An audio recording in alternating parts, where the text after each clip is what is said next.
A very good morning to all. Today, I, Arzu Dhaka, student of BSc Honors Economics, is glad to host this industry interaction program, which is organized by Training and Placement Cell for Department of Economics from Jambheshwar University of Science and Technology. I welcome all the teachers, our guest keynote speaker, Prem sir, and students on this webinar. The topic of webinar is career opportunities in the field of economics. I really thanks all the participants for being here. Now, I invite Assistant Director of Training and Placement Cell, Dr. Aditya Veer Singh sir, for welcome address. Thank you. Thank you, Arzu. Warm welcome to our today's keynote speaker, Shri Prem Kumar ji, and who is a senior economist in Dun & Bradstreet. So Mr. Prem Kumar ji has vast experience in the field of as an economist, around 15 to 20 years of experience in almost all of the world top 10 companies. Like he has worked with the Oak North Enterprise. He has worked with the E&Y. He has also worked with Moody's as vice president. So we are very fortunate to have Mr. Prem Kumar here because his life is filled with what rich experience what he has gained. And today he is here to share those things with the students of economics of our university. So it is a very big day for us. A warm welcome to Mr. Prem Kumar. And I'd like to welcome Dr. Kiran, Assistant Professor, Department of Economics, and Dr. Lalit Sharma, who is also an Assistant Professor from Department of Economics. This program is started to give an insight of the corporate view of the economics world. Like very small number of programs are happening for the Department of Economics. So Arzu Dhaka came with the proposal that, sir, we should do something for the students of economics also. So our director, Shri Pratap Singh Malik, had a word with the Shri Prem Kumar ji, and we got this idea of doing this program for the students. So it is indeed a very good initiation taken by the Training Placement Cell and the Industry Interaction Program Club. So I welcome all the coordinators of this program, Arzu Dhaka, Mayuri, Vishwas, Diksha, Tanu, Sonia, and Vishal Yadav. And I welcome all the participants who came here to listen to Shri Prem Kumar ji. So now I think we can start the program. Arzu. Thank you, sir. Thank you so much. Thanks, Professor N.K. Bishnoi, Department Head and Dean in Humanities and Social Science. I thanks Dr. Lalit Sharma, Assistant Professor of Department of Economics. Now I invite our keynote speaker, Mr. Prem Kumar sir, who is Senior Economist at Dun & Bradstreet. He is specialist in India, Europe, and Central Asia economy, a very dynamic and knowledgeable person who is among us to guide and direct regarding the opportunities in the field of economics. Welcome, sir. Thanks, Aju. Thanks, Aditya, sir. And thanks, everybody, for, hope my voice is audible, right? Yes, it is. Yeah. So thanks for this invitation. And it is indeed a great pleasure to be part of with academia and interacting with students who are going to make future for our country and the entire humanity. So I really thank you all for this. Just one housekeeping question. We have 1 hour time, right? Yeah. Yeah. So what we'll do, we'll keep half an hour for a small presentation that I have made, and then maybe half an hour for question answer session. Sure. Right. So let me share this. Hope share option is there, right? Yeah. Arzu, you can give a right make co-host to yeah. Prem, so sir. I'll just share a small presentation. Okay.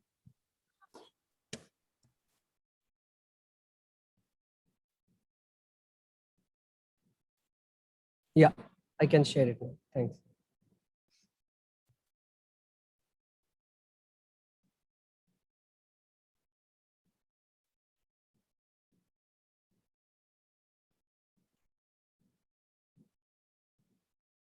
So just let me know once my screen is available. Yes, this is sir. visible, right? Yes, sir. So I hope my screen is visible, right? Yes, sir. I can see your screen. Perfect. Right. So the discussion topic today that we have is career opportunities in economics.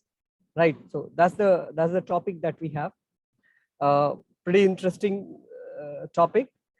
So just a brief background of myself, right? So I'm originally an aerospace engineer, so that would be a bit surprising to you guys. I'm also a certified data scientist. I'm an AI/ML researcher. So globally, I'm among top 50 people who are doing the artificial intelligence machine learning research. I'm also an economist, and that's why I'm here for, and also an entrepreneur, right? So in terms of organizations that I were part of, I was part of Moody's, as Aditya sir said, that I was vice president in Moody's Investor Services. So the sovereign rating that we have, you would have heard about, is what my team was doing at Moody's. Also part of EY earlier. So I was in India, I was in Australia, Sydney, and I was in London, UK. So infrastructure advisory, government advisory, financial modeling, valuations, economics, and analytics teams I handled. So my last designation at EY was executive director. I was also part of Oak North Bank, and now I'm in Dun & Bradstreet. So apart from these, I'm also part of India America Association. So it's a government partnership between United States of America and government of India, wherein most of entrepreneurs, investors, and researchers are there to build a sustainable friendship between United States and India, the two democracies of the world. And as in my entrepreneurial venture, I own Campaign India Analytics. So it's a political consulting firm. I also own TrickPoint Consulting. So this is a financial modeling and risk analytics solution provider, and we have clients across 12 countries now in TrickPoint Consulting. I also own Quadruple Consulting. So it's again an economic research firm. So these are the stuff that I have been doing so far. However, the one identity that I have, and that's very important for me to share here, and I have been sharing this always, and this is what made me what I am, is that I come from this place. So it's a very small village. And so people who have actually come from village can really take pride in that. So that's the true identity that I have. So I would start on this note. So as we always know, the key question is what is economics and what economists do. So that's very important, because that would tell you that what are the career options that you have. And by choosing this field as an economist, where you are actually placed in the evolution pyramid. So I'll start with a small interview that I had while I joined Dun & Bradstreet. So my chief executive officer, Anthony Jabbar, he asked me, and that's like a couple of years before. So he asked me that you are a data scientist, you're an aerospace engineer. Why should we hire you as an economist? What would you bring to the table, right? So I gave just two answers, and he also said, so that's very interesting. So every year in San Jose, DNB headquarters in United States, around 500 economists all over the organizations, all over the globe, they come there for a week-long conference. So he said, if you join us, you would be the youngest economist among those 500, and you would also be the least qualified economics among all those 500 people. So that's something that he told me. So why should we hire you? So there were two answers that I gave him. The first answer was, good economics changes everything. If you see the difference between Somalia, Uganda, and United States, and China, and Japan, and India, what's the difference? I mean, Nepal and Switzerland, they have almost same kind of population, and they also have same kind of geographical land. They are also both literally cold country, one on Himalayas, one on Alps, right? So there's hardly any big difference between Switzerland and Nepal. Forex currency reserve of Nepal is around $10 billion, and for Switzerland it's more than $1 trillion. What's the difference? Both human places, the good economics and the bad economics. That's the only difference. So if we really want to bring most of the people out of the poverty line. If we really want to elevate the level of humanity, we need to understand that it's only economics which would change it, that would have the answer of these key questions which are haunting the human race as of now. So that's the one thing. Now, with this comes what you do now, right? So in the next slide, I'll talk about two different things. One is the good economics and one is the one is the new economics and one is the old economics. So we need to understand also where the economics is going as of now. And for you as a student of economic science, you need to be master of these things which are emerging as, key disciplines in economics. One of these is, and I'll encourage you guys to really Google out and really explore what these things are. So I'll just give you a glimpse of what they are. So the one is the complexity economics. Now, what is happening is, and just a one sentence definition, is that the businesses, society, environment, government, and the problems that human race is facing as of now are getting more and more complicated as the world is integrating itself, right? So now in that case, a new field of economics has come up, which is complexity economics. How do you manage multilateral, multidimensional economic issues, and how are they really going to impact, the day-to-day life of bottom of the pyramid and also the other layers, right? So complexity economics is one of the things that needs to be seen. The another keyword is economics. Now, what is economics? It is evolutionary economics. As the society, as economies, as businesses are evolutionary, right? So they are evolving. So economics also have to evolve. So there is a special discipline which is economics, which is evolving economics. So these are the things that you need to know about. Now, the third is data science, right? So that's very important. So what is data science? So again, when I told to my recruiter or my CEO Anthony Jabbar, so I told him that the one reason why I want to be an economist is that because good economics changes everything. Now, second thing is, what do I bring to the table? So I said, most of the economic theories that we see are not new, right? So Paul Krugman, and then right from Keynes and other economic theories, they were there for 200-300 years, right? And as an Indian, we can say that most of these theories were there at the time of Aryabhatta also, right? So there is no new economic theory that has come as such, right? But why still we are not able to resolve most of the problems? Now, the reason is this. Earlier, all economic theories were more and more inferential, right? So they all came as an inference, right? So that's very important. We never had those tools to test those economic theories. So for example, if government of India comes up with an economic idea, for example, demonetization for that matter. So if government of India says that there should be a demonetization or there should be new plannings, there were no tools to test those things in a laboratory case, in a simulated conditions, right? And that is why, despite such iconic economists, we did not succeed in resolving some of the big economic problems. Now, with the power of data, you can actually test those economic theories.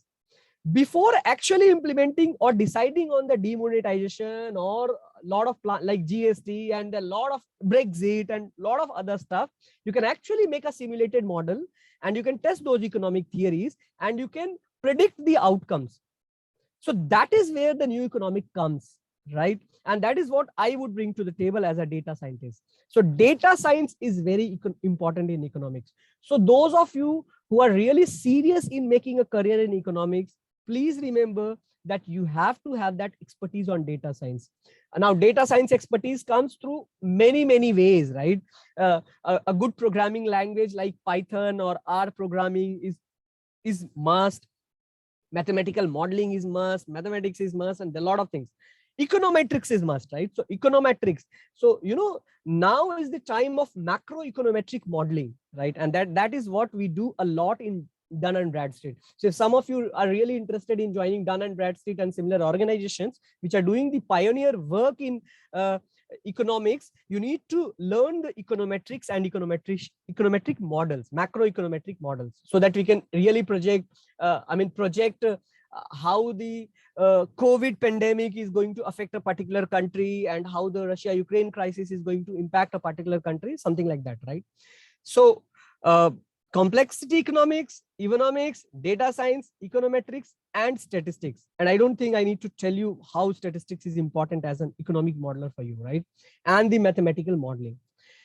Now, all these put together, there are new fields and streams are coming, which are not just in the field of economics, but they are, all pervading.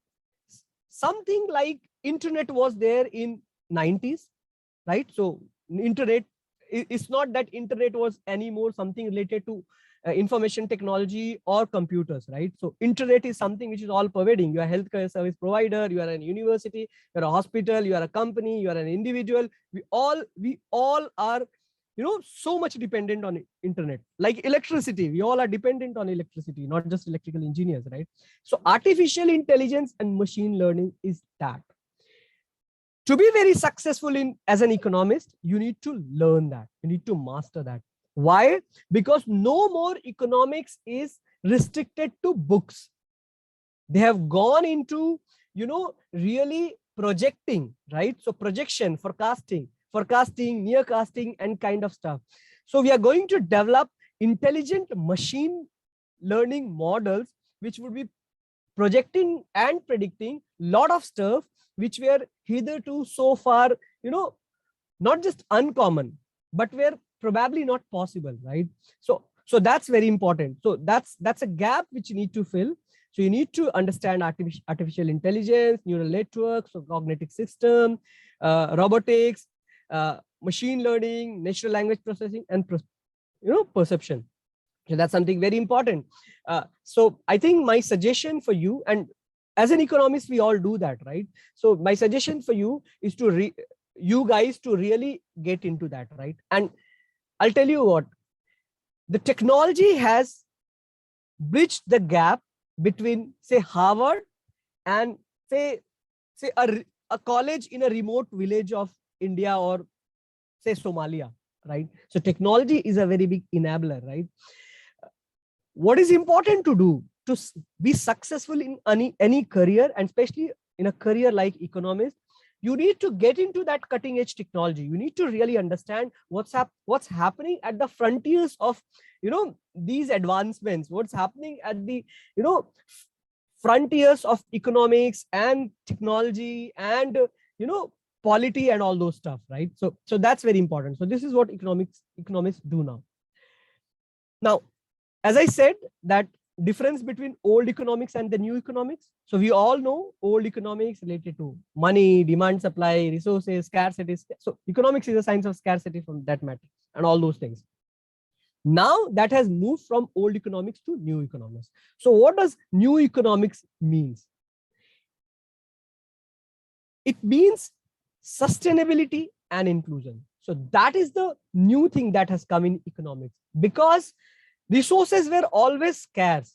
But as we are moving ahead, as our population is growing, as our natural resources are depleting, we really need to manage those resources, and we really need to move towards, something like climate economics.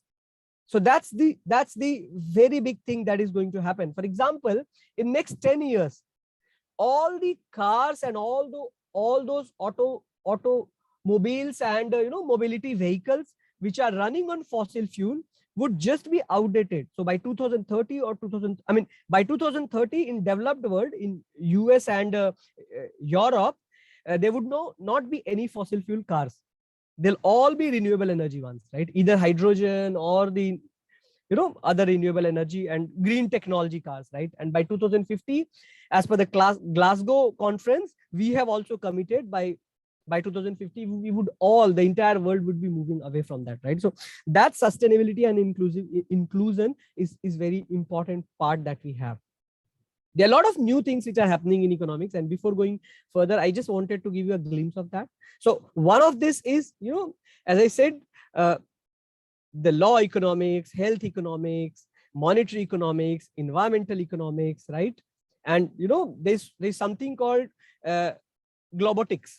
So what is globotics? Globotics is global robotics. So there would be robotic solutions, again based on machine learning, which we would be giving the optimum solutions of a lot of questions that we have in economics. Now you might wonder that why I'm talking as an IT engineer and not as an economist. Because when you actually land a job and when you actually do that, I mean, you are expected to know all that you are studying in your classrooms, but these things are going to be the key differentiating factors, right? So here is a part where World Economic Forum, which happened in Davos. So the skill outlook in 2022. What are the growing outlooks and what are the declining? So what do we need to have? We need to have the analytical thinking and innovation. We need to have active learning strategies. We need to have creativity, originality, initiatives. We need to have technology design. We need to have the programming skill. We need to have that critical thinking and lateral thinking approaches. We need to have the complex problem solving technologies. Of course, the corporate leadership, the individual leadership is also important. Emotional intelligence is important. Reasoning, problem solving, and ideation. These are very important. So you may find that these are just jargons, but they are not.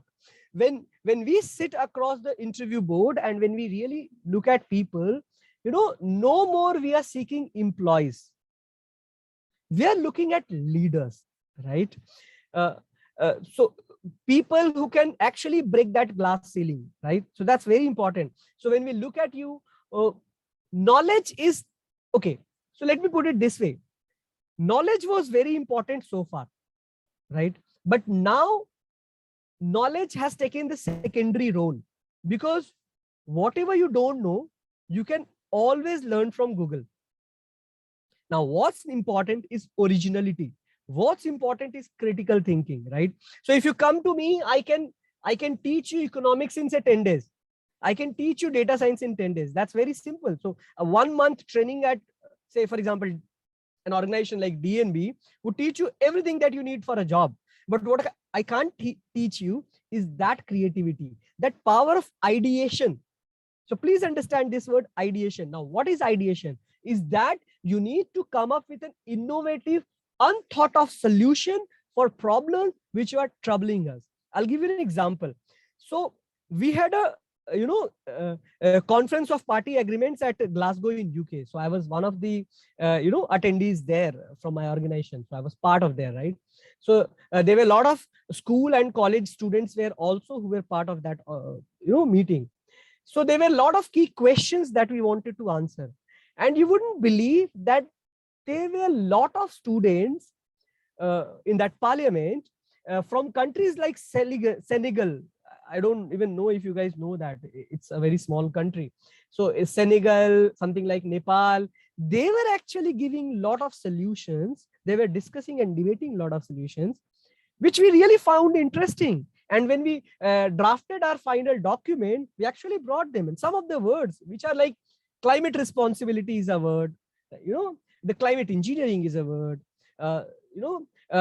towards a greener. I mean, there are a lot of stuff, right? So just forget about that geographical divide.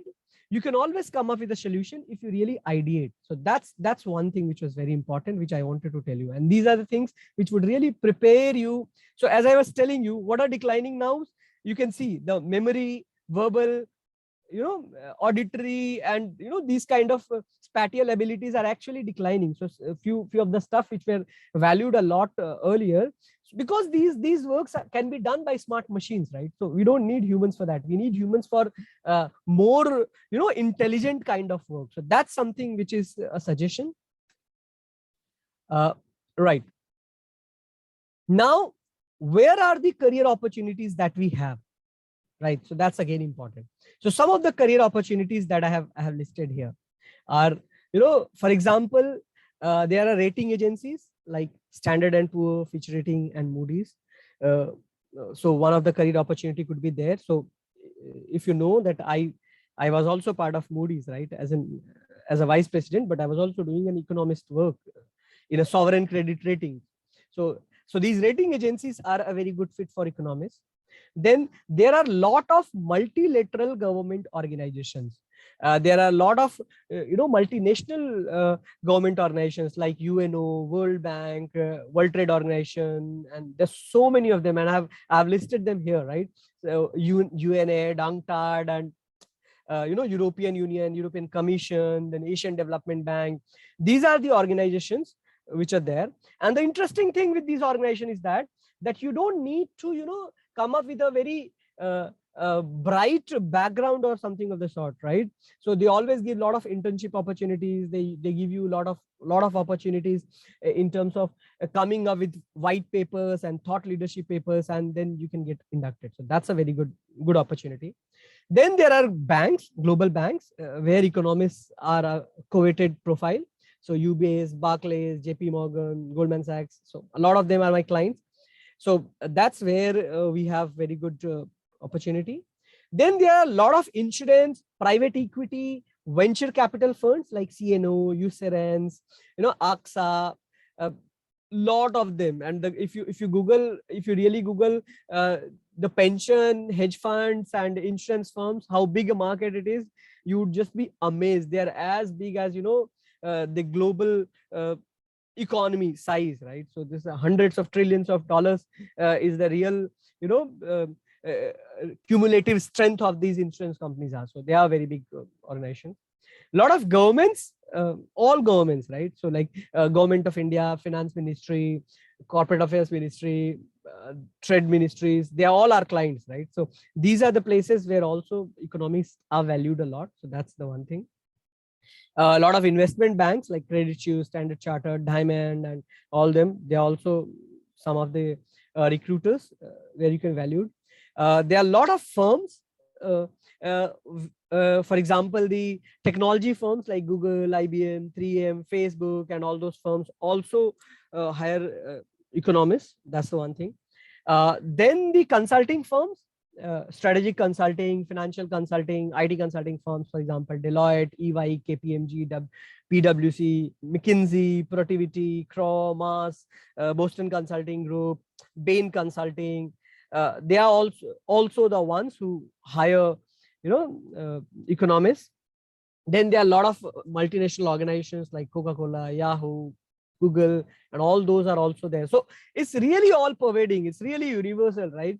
So I just wanted at this point of time to give you a glimpse of that how economists as a field is, economics as a branch is really growing, and how it is entering into all walks of life. So that's something which is very important. I'll pause a bit here, and then I'll see if there are immediate questions. We would be happy to take them.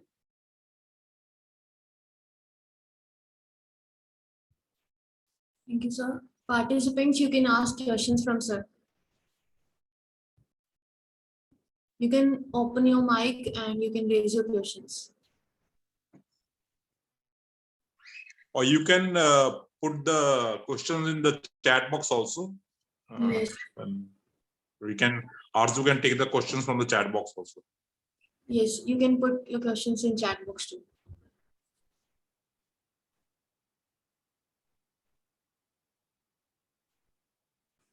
So being a student of economics, just like to ask. Yeah, sir. Yes, sir. So I just want to know, like the career opportunities you have shown. These are all the major top brands. Okay, so being an MSc, like students of economics, so do they have to go for any specialization course, or straight away they can get into these big companies without any prior experience? That's a very good question, sir.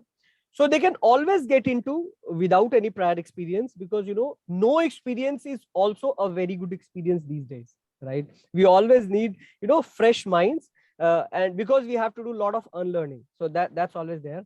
However, I would like to recommend here that don't look at economics just as a textbook economics. It has really moved from there. As I was saying, that you need to have the data science expertise, you need to have econometrics and econometric modeling expertise, mathematical modeling expertise, and AI ML stuff, programming things, which are really being valued, because all economic models, all econometric models are either built on Python or built in R programming, right? So that's something very important. So economics is not just textbook economics. If you have these skills, it's really very great. So there is a question from Mayuri. She is from MSc Economics first year. Her question is, what are the top skills one should have for being an economic research analyst? Is there any scope for this in near future? Tremendous scope. There are two things here. One is that, gone are the days when you were an engineer, you were a science graduate, you were a commerce graduate, you were from humanity discipline. It's not that. Now everything is converging together. You can just think of that, coming from an engineering background, I am an economist, right? So it's really merging. So you need to be multidisciplinary, right? So many students can say that I am from economics background, why should I learn programming? But no, you have to learn programming if you really want to be a good economics. You need to learn R and Python, right? So these are the skills which are very important, that you need to have the data science expertise, you need to have the econometric modeling expertise and statistics. So these are the key essential for an economist. You are expected to know everything that are there in your economics textbooks. They are very important, but they are just the bare minimum. They are not sufficient for you to, because if you join World Bank, for example, or you join DNB, for example, you are expected to do a lot of forecasting. How would you be doing it? You can only do them when you know econometrics, when you know statistics, mathematical modeling, and you know data science. So that's very important. One more thing which is important is the critical thinking, right? Because everybody has the solution for what is there, right? So there are key questions which I have in mind as a chief economist in Dun & Bradstreet. We are really trying to solve a lot of stuff. For example, the Russia-Ukraine crisis, right? So I spend around 15-16 hours every day just to think about how Russia-Ukraine crisis is going to impact the world economy and respective countries' economy. So because I cover Europe, almost every single country in Europe is my client. So all these governments always ask me question that how this crisis is going to impact my country. What should I be doing? And I give a 24-hour advisory to this. So my job is really 24-hour job. That's also you need to understand. Your job is not 9 to 5 as an economist. It's a 24-hour job, because when India sleeps, Europe wakes up. When Europe sleeps, US wakes up. So that's the point. So you are on rotation all the time, and in between you take rest. So that's very important, that you need to have a critical thinking. You really need to tell your clients. For example, if I tell you that there is a country, Poland, which is in between Russia and Ukraine. Now Poland is asking me, what should I do to save my economy from Russia-Ukraine crisis? Now this is the question that Finance Minister of Poland is asking me. I need to give an answer. Now if you have an answer in 24 hours, yours is the job. And I really don't mind whether you are from economics or not, whether you are from Harvard or Oxford or Cambridge or not, or where are you from. I need an answer to my question, and this is the approach the global organizations are having. If you have an answer to their key question, yours is the work. Thank you, sir. So there is a question from Mr. Shubhankar, who is student of BSc final year. He wants to know that he wants you to suggest some data analytic projects for beginners in Excel, Python, and R. Very good question. Now, one thing is that you must learn Python or R program. I mean, Excel is like your alphabets, right? If you're not master of Excel, we have not learned ABCs of So that's the base. That must be there. Between R and Python, both are important. Economists use R more, but Python is really taking a lead. And the good thing with both of them that they are open source packages, right? You don't need to buy them. So that's the reason that they are so vital and so important. So you must learn both R and Python. If choose between them, I think Python is more friendly and easier to learn. So Python is the number one, then R. You must learn them. There are so many courses available on Upgrade and Coursera and all those things you can learn. Now, another important thing is that you would have heard about GitHubs. You would have heard about IBM Watson. So if you go to the IBM Watson, for example, you know, Google Analytics, you go to the website of Google Analytics, you go to IBM Watson, you just be a, you know, just subscribe, be a member. It's a free membership. You be a member. There's so many econometric models available there and machine learning models available, right? When you learn them and then you apply them, there are a lot of questions which are there. You can upload on the GitHub. So GitHubs is the new LinkedIn. GitHubs is the new, you know, Naukri.com. You just post your solution there, make it open for everybody to understand, and then you see the magic. If your solution is really innovative, people would haunt at your home and they'll just kidnap you and take you. So that's how the technology has bridged the gap, right? So you need to use those forums. There are so many online forums available, right? You can be part of them. Use the power of LinkedIn. As a student, we are all so much fascinated about Facebook and I don't know, all those things. It's good and important, but use the LinkedIn and, you know, connect with corporates, connect with leaders in those fields, right? And believe me, they are so humble, right? They love that. So just connect with them, talk to them, discuss with them, build a network. Now is the, you know, age of networking in every walk of life, and especially the ones which we are into, right? If you network with people, you can network with, you just can't imagine whom, right? So all the big economists, all the big people, just a very small funny incidents that I have. So so globally, there's the best financial modeler in the world, right? So best of them, right? I used to study financial modeling reading their book. At one point of time, I helped them writing those financial modeling books. Like you would have heard about Prasanna Chandra. MBA students would have heard about like financial modeling book Prasanna Chandra, right? So when I was doing my MBA, I was reading Prasanna Chandra book. Now you go to the valuation chapter of Prasanna Chandra book, all the illustrations there are from Prem Kumar. That's the power of networking, and you need to really harness that. So that's very important. It will really take you to the next league. Yeah. So next question is from Renu Verma. She wants to know what are the internship opportunities in economics field? Huge opportunities we have. Like so, for example, I am connected to 4 firms. The DNB as a chief economist, and I have my own 3 firms, right? And 2 of them are doing the economic research. Apart from that, in the entire list, if you go to their site, you can see umpteen internship opportunities. I would also request you guys to keep on checking the World Bank and, you know, WTO, World Trade Organization, and IMF websites. There are huge internship opportunities in World Bank across countries, right? And there are some of the, it's not just because of World Bank as a brand. There's some of the most beautiful projects that you would see. Like, you know, for example, one of the stint of my career, which I really enjoyed, was, you would have heard about this place, Sierra Leone, right? Is the poorest place on the planet, is always in war. I spent 1 month there building public toilets as an economist. So that was a World Bank project. So they wanted us to, you know, help the government to manage how do they create those public toiletry solutions. So that's very beautiful experience that I have. You might also encounter some of these opportunities, which would be, you know, life-changing. So my question is that how, being a student of economics, I can start building my skills from initial point.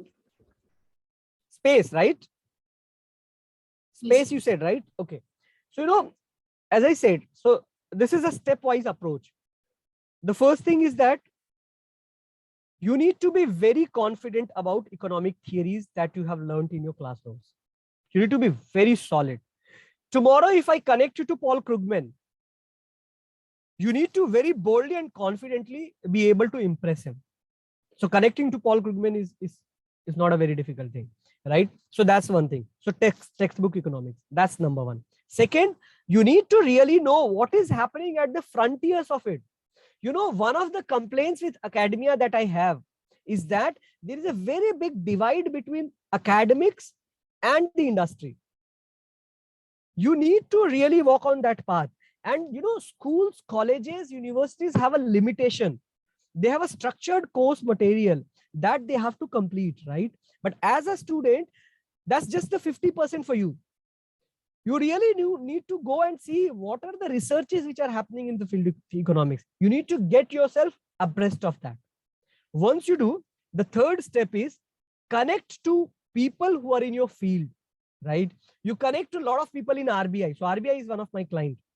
So connect to people in RBI on LinkedIn. It's so easy, right? Connect with them, talk to them. There are so many conferences and webinars and a lot of online venues, forums, where you can actually participate. Participate there, present your paper, write something, start your own economics blog. Come up with a paper on, say, Russia-Ukraine crisis. Come up with a paper on the commodity crisis. Come up with a paper on that how the whole world is now moving towards stagflation. There are serious stagflationary pressures. What caused it? How do the world would come out of it? What are the call to actions that you're looking at the government? Come up with a solution how government of India should bring the last 20-25% people out of the poverty line. Come up with a critical paper on how, you know, how government is doing stuff which it shouldn't be doing. Send it to the Prime Minister of India. So you are a fertile brain. There are so many things that you can do. And you know, it's a knowledge is no more restricted just to books, right? It is really flying. If you have a solution, there are 100 forums which you can present your solution. Once you do that, you will be recognized, right? That's the one thing. Then connect with these organizations that we are talking about, which are like on the screen, the career opportunities. Connect with them one by one, understand about them, understand their requirements. You know, the biggest problem that the world economy is facing at this point when we are talking, you would be very surprised. The biggest problem world economy is facing is not Russia-Ukraine crisis. It is not the natural gas crisis. It is not stagflation. It is not COVID. The biggest problem recorded that the world economy is facing now is the serious crunch of talent. There are no talents. There are more jobs than people. And trust me when I'm saying it. And I'll give you another piece of information. 5 years before, when I was part of EY, we came up with a white paper, thought leadership paper. Now, that was 2018, right? So in 18, we came up with a research and a paper. So the outcome of the paper was that by 2020, which is gone, right? So now we can say 2020 to 2022. By 2022, or let me put it this way, by 2025, 80% of the jobs and skill jobs would be non-existent, which were there in 2020. So when we came up with this paper in 2018 to 2020, the jobs which were there in the market, 80% of those jobs would just not be there by 2025. They would be not required. Up to 75 to 80% of the skill sets which were there in 2018 and 20 would not be relevant, would be redundant by 2025. So whatever you were doing at that point of time would be redundant, would be irrelevant, would not be required. By 2025, up to 60 to 70% of the jobs which would be there in the market were not even being thought of at 2018 to 20. And I'm emphasizing this. 60 to 70% of the jobs which would be there in the market in 2025 were not there in 2020. People have not even thought of that. And similarly, amount of 60 to 70% of the skills which would be required to get a job by 2025 or 26, those skills were non-existent by 2018 to 20 when we had this paper presented. So you can understand the shift, how fast it is happening, right? So there is a learning, there is an unlearning. Now it is very important for you to study what is being taught in the university, because that is the base. But you can't stop at there. That's just the base. From there, you have to acquire a lot of skills. But again, the problem is there are a lot of skills which are in the frontiers of science. So I, as an economist, am also a researcher. So I am also doing a lot of research in artificial intelligence and machine learning. And I'm giving a lot of consulting to these organizations, say, for example, IBM or all those organizations, Facebook, social media analytics, that how do they customize and do all those stuff, right? So that's also what I'm doing. So these are the things which are solutions are not yet available. We are even now talking about and exploring and researching on those solutions. So get on to the bandwagon and then move ahead from there. So that's very important. Thank you, sir. So there is question from Anjali. What's the best option after doing BSc in economics, whether it is Masters in economics or MBA finance? It hardly matters. You will, if so, okay, that's a very beautiful question, and I'll tell you why this question is beautiful. You know, you guys would be knowing a bit of Excel. So there is something called cash flow analysis. I think many of you would be knowing what a cash flow analysis is. What is the NPV, net present value analysis? So when we do investment, we see the how cash outflows would come out of this project, and then how to get the NPV. Sit on with a piece of paper or your laptop and just do the NPV analysis of your life. Make your choice what you want to do in life. Now, this list of firms that I have shown you, Standard & Poor, then United Nations and all those firms, just understand what kind of work they do. And with your aptitude, what you really want to achieve in your life. You have just one life that we know, right? You will get money in everything that you do if you do it smartly, right? So you decide what you want to do. Get an acquaintance of what these organizations do, and then you decide for yourself what you really want to do. Whether you do in Masters of Economics or you do MBA Finance, because these fields are converging, you will end up at the same place if you really want to end up. I wanted to be an economist, right? So from an aerospace engineering background, and you know, I was a government scientist. I was scientist at National Aerospace Laboratory, and you would have heard Tejas aircraft, right? So I was part of the design team of the indigenous engine that we were developing for Tejas. From there, I'm an economist. In United States universities, people take history and physics.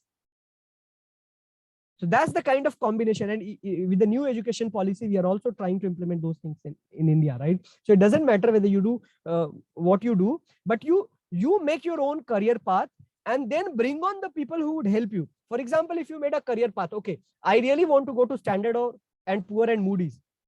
Very simple. Just get to know what these organizations do, connect with people, connect with me, that what you do in Moody's, what are the opportunities in Moody's.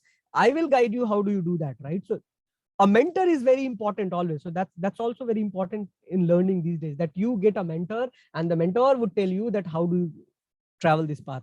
So you decide your future, you decide your end destination, you decide the kind of work you really want to do. And believe me, you will get success and you'll get money in everything you do. Thank you, sir. Azaz Hassan wants to know how we can get internship in these sorts of big institutes and organizations, and what sort of interview they used to take. Right. So again, I think if you recall the discussions that we have so far, it will be very apparent of how do we do it. So the first thing is that, you know, you get your stuff, your basics clear, right? So there should not be. So, okay, one more thing important here. You don't need to know everything. You really don't need to know everything, but whatever you know should have a original stuff. For example, you don't need to give an answer which books give, right? You need to have your own perspective on things. So that's very important. So that's how you prepare yourself. Plus the basics, like you need to have a bit of R or Python or AI/ML modeling and all those stuff that you need to have. That's the second thing. The third thing is that know what these organizations are doing. Once you know what these organizations are doing, you definitely know what is that they expect from you. For example, in DNB, we are doing, the country risk research for 132 countries on a monthly basis. So we come up with the country risk reports on every single country, 132 countries every month. So there are a lot of internship opportunities there. If you really want to be part of some of these reports, you want to write some of these reports, we'll tell you how do you write it. And it's not just the DNB, all organizations are similar, right? So you can easily get into that. That's the one thing. And again, I'll emphasize that there is a power of LinkedIn. You all should have a LinkedIn account, and you all should have the relevant network. Just send a invite, just send a request to the people that those are in those organizations, in those profiles, and get connected to them and get feeds from them.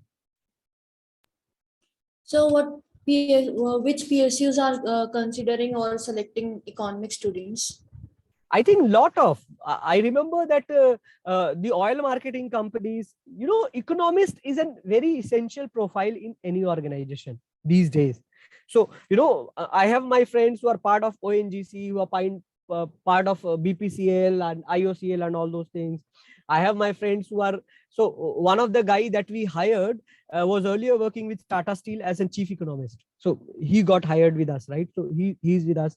So all these organizations, they need economists, because you do a lot of research, you do a lot of modeling to really get the answers to this. I'll also add one thing here. Now there is something called cost benefit analysis.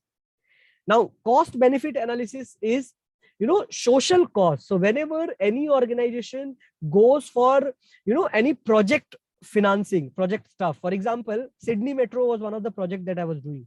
So the entire $10 billion project, which is one of the biggest metro project in the world, I was part of that, right? So there, what we were doing is that definitely there is a cost involved. So government is putting a lot of money, and then government wants to know what are the returns that they're going to get.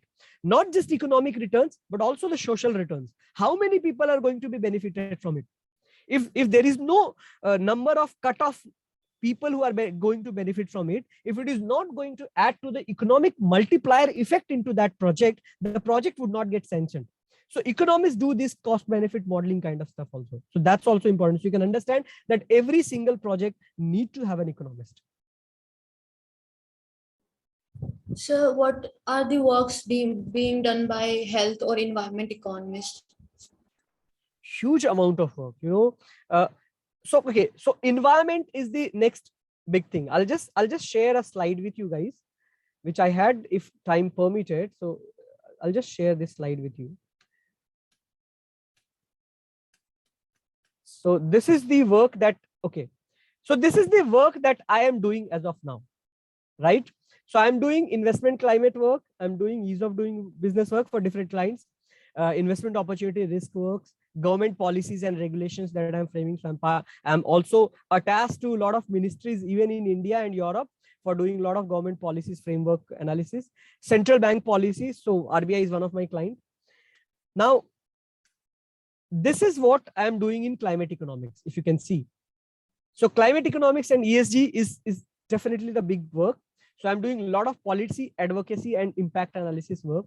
I'm doing a lot of economic policies framing work. So I was part of the draft team, which was making the COP26 Glasgow conference of parties, and they were formulating those policies. A lot of supply chain impact of global warming, then climate transition risks and opportunities that we have, then ESG investing, then climate change and carbon emission, and all those kind of work that I'm currently doing. So these are different departments which are under me actually in the ESG coverage group. So that's the one of the work that we are doing. That's there. Apart from that, these kind of things that we are doing. So supply chain analysis, export market analysis. So these are the respective works that we are doing for different governments and different organizations. So India is a agriculture economy. So how an agriculture economist would be making modeling or to help the Indian farmers to come up from the debt or any other kind of problems? That's a very good question. And just to give you an insight of how important is this, you know, the government of India's around 20% or 25% of the focus of economist teams at different levels are related to agriculture stuff. So in terms of how do we fund or how do we finance, for a small question, you know, one of the government in our country waived off 60,000 crores of farm loans. Now this is an economics question. Those 60,000 crores could have been employed in building more and more fertilizer plants, dams, bridges, electricity solutions, farm tools, or seed development and all those things. Waiving of 60,000 crore, and many of the farmers were would have willingly paid for it. Like, there are rich farmers in our country. So we kind of wasted 60,000 crore. So this is an economics question. 60,000 crore, almost $10 billion, could have been used in so many things to help and to make a multiplier effect of those investments, but they were wasted. There are, we are giving people 2 rupees, 3 rupees kg, I don't know, chawal, dal and all those things in India. And there are so much of food grains are just being rotten and FCI godowns, right? We could have sold them in the overseas market and earned so much money and could have gave those money back to the farmers. We really need to understand whether MSP is helping farmers or it is actually destroying farmers. If my goods, if a kg of grain which I am producing can be sold in 5,000 rupees in European market, why should I sell that in 1,000 rupees to government of India? I'm losing 4,000 rupees, right? Or something like that. So that's very important. So these are the economic policies, the political compulsions and the policy prioritizations which governments are having. There are constant debate over these things, and you can really come up with an economic solution to that. You can come up with an economic model. You can come up with economic forecasting of that, case one, you are giving them 60,000 crore rupees waiver. You are giving them MSP. Case two, you are actually corporatizing and marketing their farm good products into abroad. What is going to benefit them? So these are the key questions that governments and organizations like RBI and Agriculture Ministry are actually thinking about. So there is a question from Dr. Kiran ma'am. She is saying that jobs in government sector are very limited for any field, but students are so much of having fear for job stability in the private sector. I think this is the stupidest of fear that you have at this point of time, and I'll tell you why. I mean, you really need to be smart and intelligent, and you need to know your stuff properly. I can only hold your hand and take you to the places, the kind of dilemma organizations are into. Fear is not that there is a job stability question in private sector. The fear in the private sector is that intelligent people should not desert us. So it's the other side of the table which are more fearful than you. The only thing is that you need to have the employability index higher.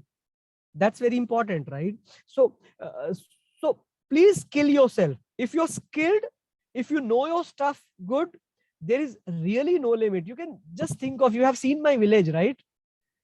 You could have seen my village. I mean, I can't tell you my background, how poor or humble background it was, right? My dad used to say in Hindi, agar iska ho gaya to kisi ka bhi kuch bhi ho jayega. So from that background, I'm really happy that I could do all those things, and people are really looking up to me. Is just because you need to maintain your originality, you need to have the confidence, you need to go that. There are many people, okay, I'll put it this way. Now the government of India has come up with a lateral entry scheme for directorship. So I can easily get an honorary IS officer's status and join the government sector. Do you guys know that? So there are a lot of opportunities. I can be made a director in government organization. I really don't want to, because they would be paying me something which I was earning 10 years back. So why should I do that? So it's not the case. And outside India, there is a free movement between government and private sector. So people enter into government sector, work there for a couple of years, then they chuck that out and they enter into private sector, they work there for a couple of years, and then they move back to the government sector. So that's very easy. So please don't have this unbased fear as at this technology age. If you know your stuff, if you are intelligent, smart enough, if you are hardworking, just be fearless. Nothing is going to happen. If you have talent and skill, and if you fear, just come to me. I'll get you a job. So there is question from Sahil: is Russia-Ukraine war going to rise more of inflation in India? Absolutely.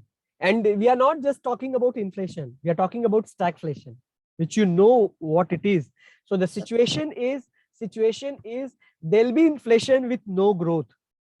The Q1 US GDP has already contracted. And US was supposedly the safest place in this Russia-Ukraine crisis, because it is least impacted by the crisis compared to, Europe. But US first quarter GDP has contracted. So you can think of what kind of effect that it is going to happen, the dominoes effect that will have on the global economy. So India is definitely, we are all already seeing it. You are seeing the power cuts, right? Why those power cuts are happening? I mean, I have forgot, like for 4 or 5 years, there were no power cuts in many places. But there are power cuts these days, right? Why? There are 600 passenger trains which were cancelled yesterday. Why? Because there are coal shortages and they need those routes to bring from coal mines to power plants. These are all effects of the war. You see the oil prices, you see the natural gas prices. They're multi-year high. Commodity prices are all-time high. India is a commodity-hungry country. We don't have sufficient commodities. I mean, most of the commodities that we use are all imported. So you can understand what kind of inflation it would have. Plus, there'll be a lot of stagflationary pressure. So there's I just want to add, with every trouble, there is an opportunity. So there are a lot of opportunities also in that crisis, especially for India. So there is a question from Sumit Siya. He wants to know, if we look at the India's situation in enforcement of contract, do you think the contract farming will work efficiently? It has to. There is no if it would work. If we really want to survive, it's a survival and existential problem, right? The traditional farming is not giving, Israel as a country is not even the size of Delhi, NCR. It has more farm products than India. We have world's largest amount of land which has been put to farming, even more than China. But our productivity is very less. There has to be a technical, scientific contract farming kind of stuff. It has to be corporatized. I'll give you a piece of information. We are all very touchy and very emotional about the farm issues. But just think of an economy where 75% people are working in a sector which is what?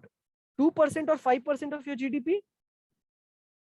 That's such a bad thing. Why we need so many people in farming? They need to be put to a better work. They need to be trained. They need to be educated. They need to go into corporates. They need to go to the services sector. They need to go to the manufacturing sector.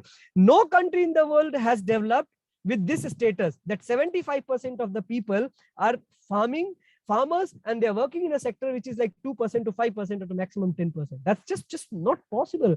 So we need to, do that, and we need to, somehow cross that political bridge which is there, and then really take bold solutions. And it's not just the government, but the society at large. Farmers need to understand that, right? And I think they believe or not, but they're already doing it. How many farmers have their children as a potential farmers? So, and that's not something wrong. So never feel emotional about it, that it is the inevitable process of growth and evolution. It will happen, and then whoever would be left as a farmer would really be very rich, very intelligent, and very prosperous. So please put some insights on Sri Lankan economic crisis. Great. So now the thing is, it's like we always say that you should not stretch yourself more than the cover that you have, the sheet that you have, the clothes that you wear, right? And that is what has happened in Sri Lanka. Populism has a price. That's what they did. They kept on funding, with deficit funding their economy, and it was just unmanageable at one point of time. We also had these kind of situations in 1990 when we had just 1 week of reserves left to buy 1 week of oil, right? And we had to, mortgage our gold reserves with the Bank of England. We had this situation which Sri Lanka is facing now. So that's very important. Again, when we started this discussion, we said that good economics changes everything. So it's all economics, right? So politicians need to think as an economist also, rather than politicians. So that's what they could not. And then they entered into a soup. And everybody, I mean, if we see the state government deficits in India, many state governments are at a worse position than Sri Lanka. It's just that this government of India, Union of India strength, that these state governments are surviving. For example, if states like West Bengal, or if states like Punjab, if hypothetically they are not part of Union of India, they are broke. They're just bankrupt. There are many states in India like that. So that when we look at the budget deficit, when we look at the deficit at the sovereign level, we add central government and state governments. When you don't add them up, then you see what kind of deficit that we are looking at. They're unmanageable. So that's something very important. So during pandemic, government of India put some funds directly in the accounts of farmers and many other poor people. So was that criteria correct at that time? I think it was correct, and we all know that there is a Keynesian economics, right, which says that consumption propels the growth. So that was very important. Plus, there was a requirement of giving incentive to poor people instantly, right, at that point of time, to just make them survive. So that was very important, right? But just think of it. Who is giving that money? Government is not giving that money. We as a taxpayer are giving that money. So basically there is a family wherein few people have a lot of money, few people don't have money. So there's a redistribution and voluntary redistribution. So that's very important. That is important in the short term. It cannot go on for a long term, right? So if there are two brothers in a family, one doesn't earn and one earns, that's a burden, right? So in the short term, you can support, but not in the long term. But in the short term, that's very important. And I'll just add here one of the things which I am advising government of India, that, the impact of taxation, which we have on the economy, we all should know. You would be surprised to know that all of us, every single Indian, 60 to 70% of our earnings go into taxation. If we add direct and indirect taxes, right? So if I earn 100 rupees, 70 rupees somehow is going to government back. So I'm only earning 30 rupees, right? And I don't know how the government is using that 70 rupees. So if we bring down taxes, we give more money in the hands of people, there'll be more consumption boom. And that would feed the investment cycle. So that's the typical economics that we're talking about.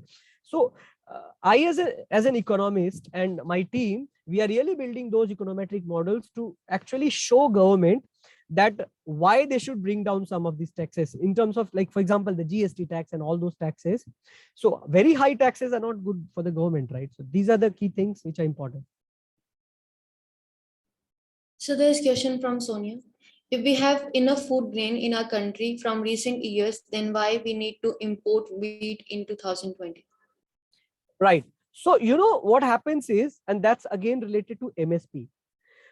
What governments earlier did is that, for example, Punjab and Haryana, right?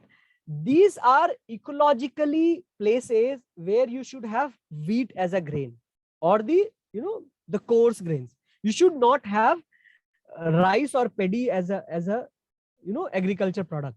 But because they were unscientific ways of giving minimum support price, these farmers moved to these, right? So these places are, the land is not like so for example, the paddy should be there for West Bengal, Andhra or Bihar kind of places. It should not be there. So there's a distorted MSP mechanism that we have in our country somehow, right? So that because of that, few food grains you lack, right? For example, why would farmer go for that? For example, palm oil. India is a perennial importer of palm oil. So after the oil, the crude oil, the second biggest import basket of India is the edible oil. Why? Because there are not sufficient incentive in growing those plantations, the edible oil plantation in India, because the government has assured that that we would give you 20% higher MSP every year. So why would any farmer do that? So we need to incentivize those kind of things. So it's distorted farming. There are food grains where they're just rotting in FCI godowns, and they are ones which we import. So that's how it is. So do crypto has any future in Indian market? Two things. As a technology, it's not just Indian market, they are there. But when I'm saying as a technology, I'm actually talking about the blockchain technology. And you guys need to know what blockchain is.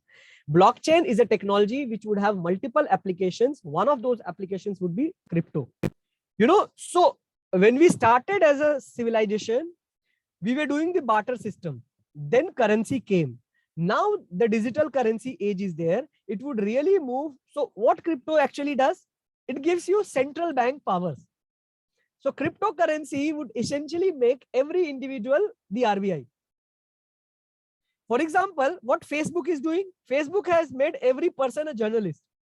We all are journalists, right? So that's what is happening. So as a blockchain technology, it has a future, but it needs to be regulated. And at one point of time, so there are a lot of countries which have accepted cryptocurrencies as a legal tender, right? Advanced countries.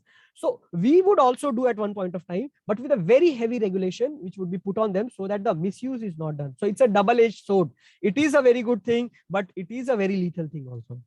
So it definitely has a future, but there would be a lot of transition phases and transition related pains that would come with that.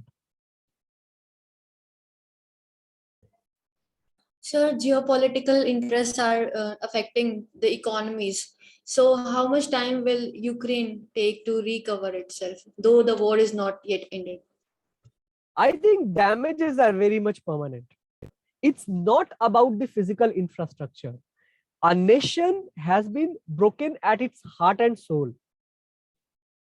Big damages, very big. We as a nation have not yet fully recovered from 1947 partition. And that thing, right? 70 years. Ukraine is still into it. So it will be very difficult for Ukraine to recover from it. But I'm not worried just for Ukraine. I'm worried for the global geopolitical and economic order.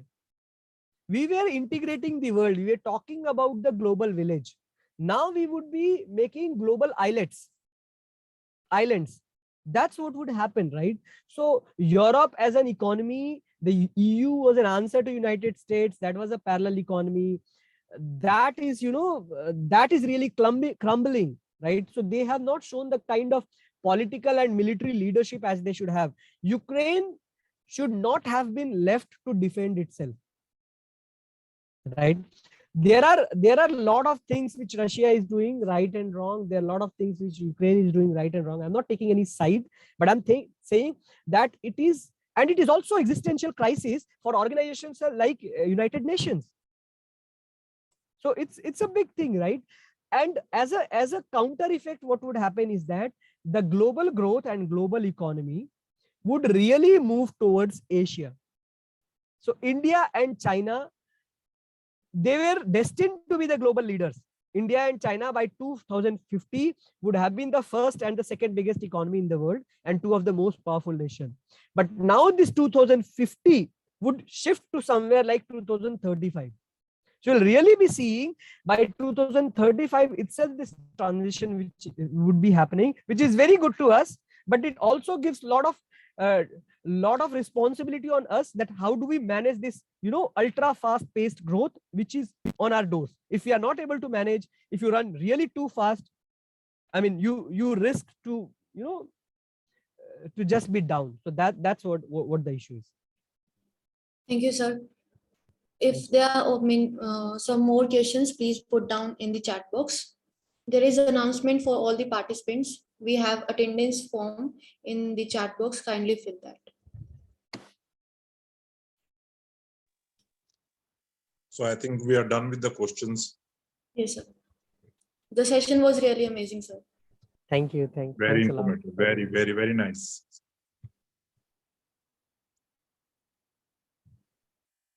Okay, Arzu, I think we should end. You can call the Dr. Kiran. Yes. I request Dr. Kiran ma'am, who is Assistant Professor at Department of Economics, for vote of thanks. Thank you. It gives me an immense pleasure to deliver the vote of thanks for this wonderful webinar on career opportunities in the field of economics. First of all, I would like to thank Dr. Lalit, Chief Guest, Assistant Professor, Department of Economics. Thank you, sir. I would like to thank our esteemed speaker, Mr. Prem Kumar, Specialist in Economics, for making an excellent presentation and making this webinar a wonderful and meaningful. I would like to express my deep gratitude to Mr.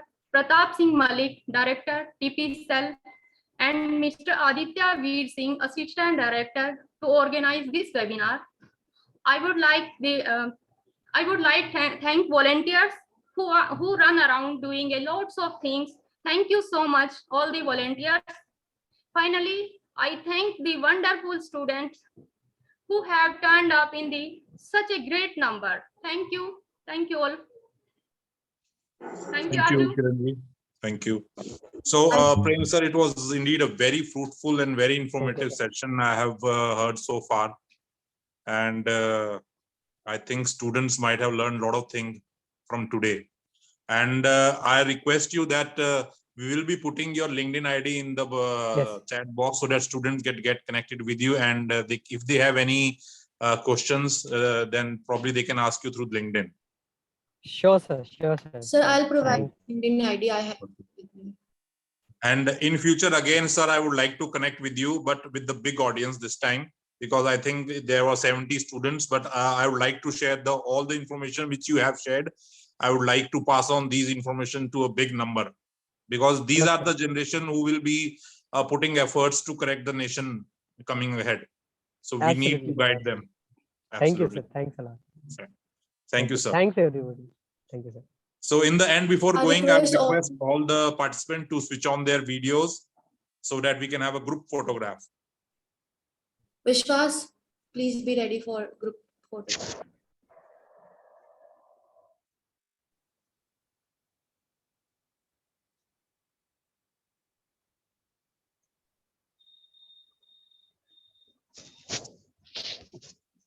Is it done? Ayushi, Vishwas? Yes, it's done.